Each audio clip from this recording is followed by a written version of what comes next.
अस्सलामुअलैकुम। ज़िमनी इलेक्शन के बाद मुस्लिम लीग नून को एक और बड़ा धचका, बल्ले का चक्के पे चक्का। पंजाब नून लीग के हाथ से निकल गया। शहबाज शरीफ सिर्फ इस्लामाबाद के वजीर आज़म रह गए। क्या आप हालात हाजरा से आगाही हासिल करना चाहते हैं? खबर के पीछे छुपे असल हकाइक जानना चाहते हैं तो अभी सब्सक्राइब कीजिए दिलमिल पाकिस्तान को और साथ ही घंटी के निशान पर क्लिक कर दें।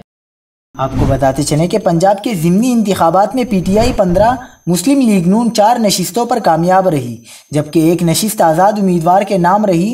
पंजाब में इस वक्त सामने आने वाले पार्टी पोजीशन के मुताबिक तहरीक-ए-इंसाफ के असम्बली में पहले 163 मेंबरान थे, लेकिन ज़िमनी इलेक्शन में 15 नशिस्तें हासिल करने से उसके अरकान की तादाद 178 हो गई है।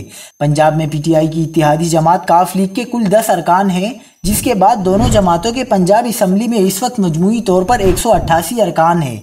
मुस्लिम लीग नून के पहले पंजाब असम्बली में 164 अरकान थे, लेकिन ज़िमनी इलेक्शन में 4 नशिस्तें लेने के बाद अब उसके अरकान की तादाद 168 हो गई है।